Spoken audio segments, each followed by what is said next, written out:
जिद्द, चिकाटी आणि अथक परिश्रमाच्या जोरावर एखादे ध्येय निश्चित केले तर यश नक्कीच मिळते. हे वसमत तालुक्यातील टेंभुर्णी येथील एका सामान्य कुटुंबातील मुलीने सिद्ध करून दाखवले आहे. टेंभुर्णी येथील कुमारी प्रतीक्षा प्रभाकर सवणकर हिची प्रादेशिक परिवहन अधिकारी म्हणजेच आरटीओ पदी निवड झाली आहे. वसमत तालुक्यातील टेंभुर्णी येथील श्री प्रभाकर गोपीनाथराव सवणकर यांची कन्या कुमारी प्रतीक्षा सवणकर हिने अत्यंत प्रतिकूल परिस्थितीवर मात करत हे यश संपादन केले आहे. एका अतिशय साधारण कुटुंबातून आलेल्या प्रतीक्षाने अधिकारी होण्याचे स्वप्न उराशी बाळगले होते.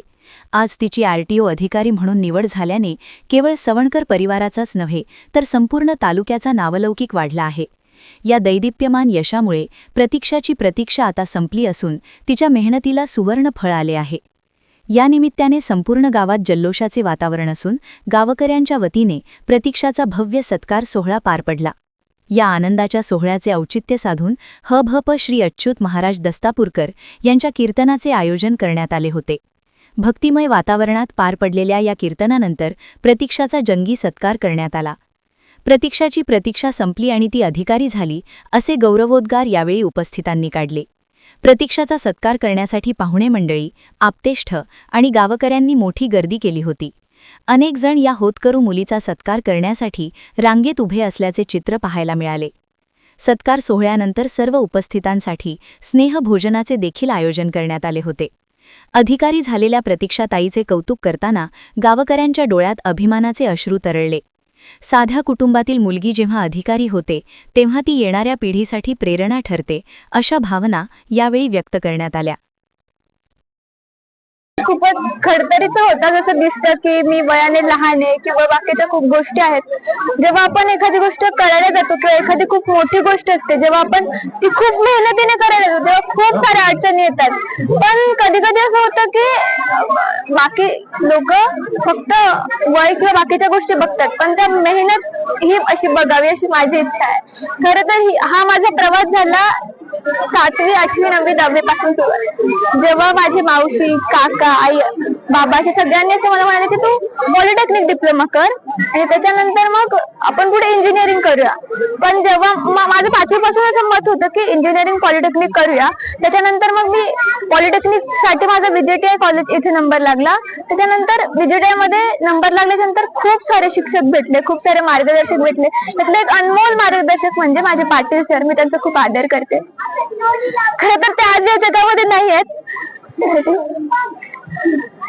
त्यांनी मला खूप मार्गदर्शन केलं. त्यांनी मला एवढ्या गोष्टी समजवल्या की आज या ग्रामीण भागातून मी तुम्हाला एवढी तुमच्या समोर दिसते फक्त त्यांच्यामुळे इथे उभे आहे.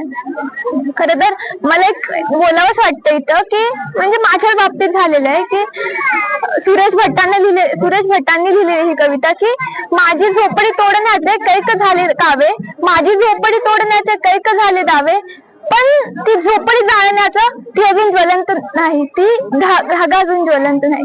आता मला हेच सांगायचंय की छाटले जरी पंख माझे पुन्हा उडेल मी, छाटले जरी पंख माझे पुन्हा उडेल मी, घेईल उंच भरारी, मला थांबवेल अशी अजूनही भिंत नाही.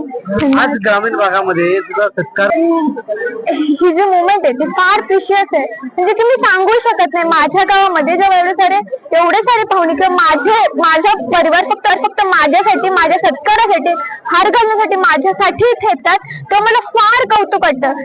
आता असं वाटतं ह्या सगळ्यांना बघून की हो ह्यासाठीच केला होता हा तास. आज एवढे समजे पाहुणे मंडळी, गावकरी मंडळी, प्रतिष्ठित मंडळी इथं सत्कारासाठी आलेले आहेत.